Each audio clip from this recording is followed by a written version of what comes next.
હાલના ગુજરાતમાં સરકારના માનીતા સરકારના મળતિયા એવા વહીવટદારોનું શાસન છે। પ્રજાના ચૂંટાયેલા પ્રતિનિધિઓને બદલે વહીવટદારો દ્વારા શાસન કરી અને પોતાનું ધાર્યું કરાવવાનું સરકારને હવે ફાવી ગયું હોય એટલા માટે ચૂંટણીઓ નથી કરાવતા એવું સ્પષ્ટ દેખાઈ રહ્યું છે। 27% ઓબીસી અનામત માટેની આખી જે પ્રક્રિયા થઈ એ પ્રક્રિયા માટે સુપ્રીમ કોર્ટની ગાઈડલાઈન મુજબ ઝવેરી કમિશનની નિમણૂક કરવામાં આવી। ઝવેરી કમિશને એનો અભ્યાસ કરી રિપોર્ટ સરકારને સબમિટ કર્યો। સુપ્રીમ કોર્ટની ગાઈડલાઈન અને ઝવેરી કમિશનના રિપોર્ટમાં બહુ સ્પષ્ટ કહેવામાં આવ્યું છે કે યુનિટ દીઠ તમારે રિઝર્વેશન આપવાનું છે।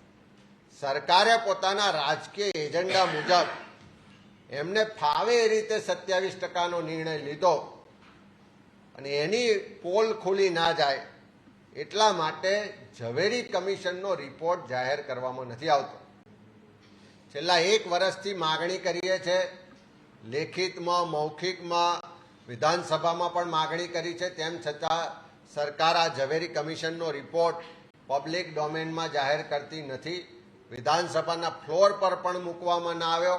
આજે પણ વારંવારની લેખિત મૌખિક માંગણી પછી પણ સરકાર રિપોર્ટ